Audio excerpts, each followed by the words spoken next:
ಇದೊಂದು ರುಚಿಯಾದ ಮಾವಿನಕಾಯಿ ಚಟ್ನಿ. ಕಾಯಿ ಹಾಕಿಲ್ಲ, ತುಂಬ ಟೇಸ್ಟ್ ಇರುತ್ತೆ. ಒಮ್ಮೆ ತಿಂದರೆ ಮತ್ತೊಮ್ಮೆ ತಿನ್ನೋಣ ಅನಿಸುತ್ತೆ. ಬನ್ನಿ ಈಗ ಮಾವಿನಕಾಯಿಯ ಸಾದಾ ಚಟ್ನಿ ಹೇಗೆ ಮಾಡೋದು ಅಂತ ರೆಸಿಪಿ ತೋರಿಸ್ತೀನಿ. ಒಂದಷ್ಟು ಅಪ್ಪೆ ಮಾವಿನಕಾಯಿನ ತಗೊಂಡಿದ್ದೀನಿ. ಈಗ ಇದನ್ನು ಸಿಪ್ಪೆ ತೆಗಿಬೇಕು.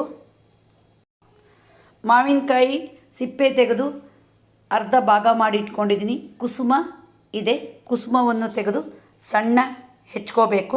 ಮಾವಿನಕಾಯಿ ಸಣ್ಣ ಹೋಳು ಮಾಡಿ ಇಟ್ಕೊಂಡಿದ್ದೀನಿ, ಇಲ್ಲಾಂದರೆ ಮಿಕ್ಸಿಲಿ ನುಣ್ಣಗಾಗಲ್ಲ.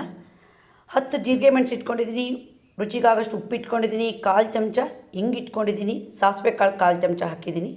ಇವೆಲ್ಲವನ್ನು ಸೇರಿಸಿ ಮಿಕ್ಸಿ ಜಾರಿಗೆ ಹಾಕಿದ್ದೀನಿ. ರುಬ್ಬಬೇಕು, ನೀರು ಹಾಕೋದು ಬೇಡ, ಯಾಕಂದರೆ ಮಾವಿನಕಾಯಿ ನೀರು ಒಡೆಯುತ್ತೆ. ಈಗ ರುಬ್ಬೋಣ. ಮಾವಿನಕಾಯಿ ನಯಸ್ಸಾಗಿ ರುಬ್ಬಿದ್ದೀನಿ. ನೋಡಿ, ಸಾದಾ ಚಟ್ನಿ ರೆಡಿಯಾಗಿದೆ. ಈಗ ಇದಕ್ಕೆ ಪರಿಮಳಕ್ಕೊಂದು ಒಗ್ಗರಣೆ ಹಾಕೋಣ.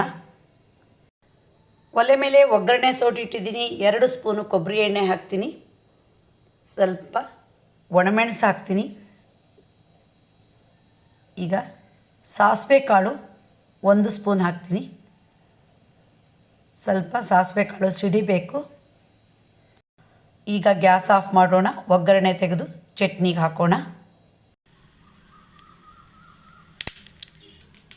ಅಡುಗೆ ರುಚಿ ಕೊಡೋದೆ ಒಗ್ಗರಣೆ ಹಾಕಿದ ಮೇಲೆ.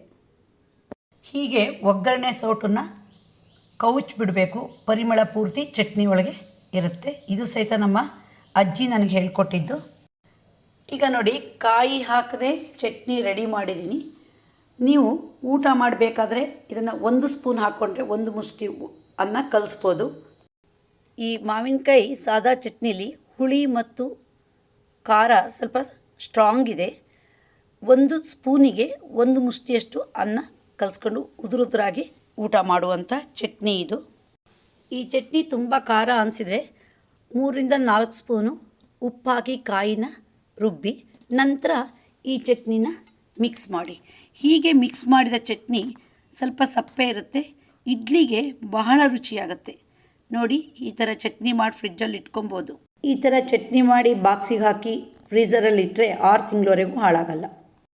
ನಮಗೆ ಮಾವಿನಕಾಯಿ ಚಟ್ನಿ ತಿನ್ನಬೇಕು ಅಂತ ಅನ್ನಿಸಿದಾಗ ಸ್ವಲ್ಪ ಕಾಯಿ ರುಬ್ಬೋದು. ಈ ರುಬ್ಬಿರೋ ಸಾದಾ ಮಾವಿನಕಾಯಿ ಚಟ್ನಿನ ಮಿಕ್ಸ್ ಮಾಡಿಬಿಟ್ರೆ ಸರಿ, ಬಹಳ ರುಚಿಯಾಗಿ ಇರುತ್ತೆ.